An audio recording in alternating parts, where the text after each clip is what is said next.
Hello and welcome to the DFS_PhD show for today, the 13th of November, Monday Night Football. Remember, you're good enough, you're strong enough, and gosh darn it, someone's got to win that money. And hey, some days it is us in basketball. I got completely wiped out in football. Luckily, I didn't make this video yesterday for football so that you didn't get wiped out playing my plays because I hit like, I don't know, 2 or 3 cashed out of my 20, which was painful, but I made it more than all back on the NBA slate by chopping the Mega Millionaire Sadie. So that was dope. And I highly recommend you pay attention to where these Mega Millionaire and other 888 Saddies are. It's working a lot better, and like the expected value is like 30 to 50% every day, and I'm getting a lot of money down on it. So I love getting money down on overlay. Speaking of people who are doing great, congratulations again to Sully Bro. I don't know exactly what I'm supposed to call you. I don't know your real name. Drew and Jesse on the chop. I think I also saw that I'm supposed to call out Brian Hooper, and I saw one other guy. A couple of Saber Sim guys were in on it as well. So yeah, Jesse told me to stop tagging him when it's only $10,000 bad for the brand. It is true. I probably should. Yeah. All right. I didn't mean to call you guys out in a negative way. $12,000 we all understand to be a positive night, and it's just one lineup. I know you guys have that in other places and stuff as well. Okay, so on to tonight, and today it's Gabe Wilson Day, or it's Gabe Davis Day. Wow, still thinking about the Wilsons from last night. We've got two different. I'm doing this now for football. I don't think SaberSim can handle a wide salary range. So actually, is this?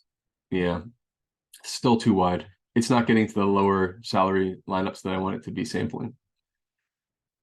I don't think. I'm gonna have to double check. I don't see any 37s. Yeah. So my whole point here is there's a lot of good value today. And okay, we've got like a smattering of Adam Troutman lineups here, but I think we have firmly in consideration the Adam Troutman and little Jordan Humphrey possibility today for captain. And I guess what am I getting to? Probably still way higher than the field. Yeah, 3%. And yeah, I'm almost like 3x and 2x the field. That's how you think about your stands in terms of leverage to the field. So that's fine. If they score a touchdown, I'll be really happy because I have lineups and other people don't. I am making 150 lineups tonight, probably only 20 to 50 in the milli, depending on how much I like them. So far, I'm not liking that many of them over here in the low salary range. These are kind of garbage. But so I do like, let me show you what I've done to the game. Game environment wise, I've added 3 points to each team roughly. I think that both teams are going to shoot out a little bit. I don't really respect these defenses, but that's gut stuff. So, beyond that, non-gut stuff, we have looking at the wide receivers in the last few weeks. And basically, Shakir and Gabe Davis have both had like two significant digits, the exact same production, and Gabe Davis is way down there.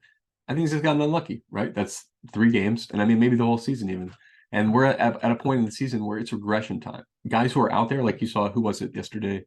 Was out there a whole bunch, completely paid off being out there. So 96% snaps could get out. That's going to be a great play. So you need to be playing guys that are out there like that, and like haven't had a big game yet. It's the exact same snap count as Stefon Diggs. So that's what I did. I just changed their projections to account for their recent variance. And I think they both are about 18s.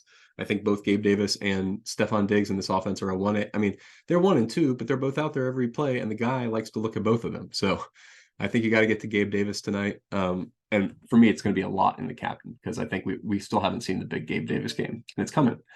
And whenever it comes, if it's tonight, I win. If it's next week, I'll be upset. Okay. So besides that, obviously you heard, oh, I'm underweight Troutman and flex, presumably because I don't need the value. Yeah.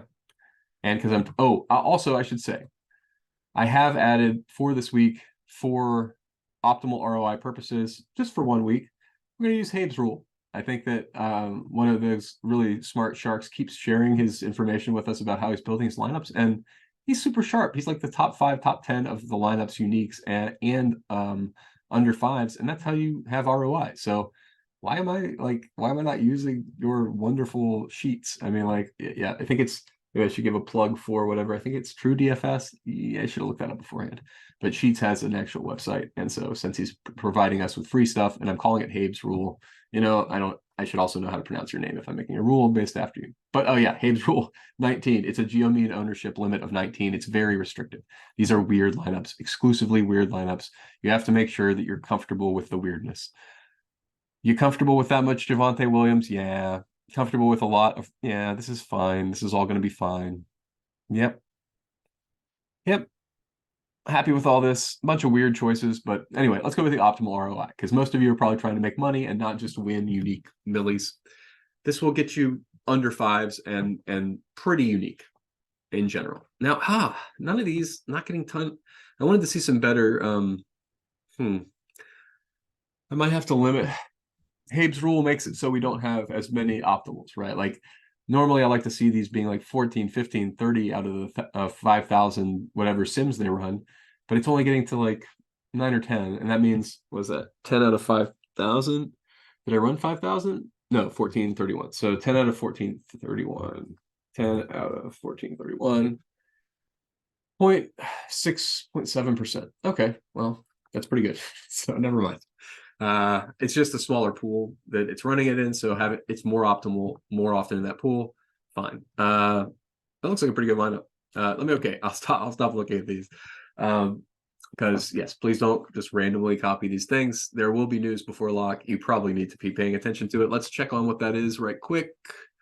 Any questionable tags? No, we're not expecting any news. If you get any, you're the shark. Pay attention to that. Nobody's looking. I do not have an alarm set for this. So okay, that's it. I got no other. You see my captain plays here: Gabe Davis, Josh Allen, Russell Wilson. Big surprise. I boosted Shake here a little bit. I think we're still not quite seeing what he can produce. And then everybody else is just a smattering, and that's spray and pray. I unclicked. Let's see, who did I unclick? I unclicked Marvin Mims, Bills, and Jaleel McLaughlin. Based on all of them are above 10% ownership and less than 10% likely to be optimal tomorrow for me. So off the board. Seemed like negative leverage to play them. Same Diggs, I'm still matching the field. You saw I docked his percentage, but I'm still matching the field and I'm still getting a fair amount of, didn't get the captain. Okay, so with docking him a few points, he still winds up being optimal because you need raw points. But anyway, all right. Remember, you're good enough, you're strong enough, and gosh darn it, someone's got to win that money. And tonight, I think it's $500,000. Might as well be us.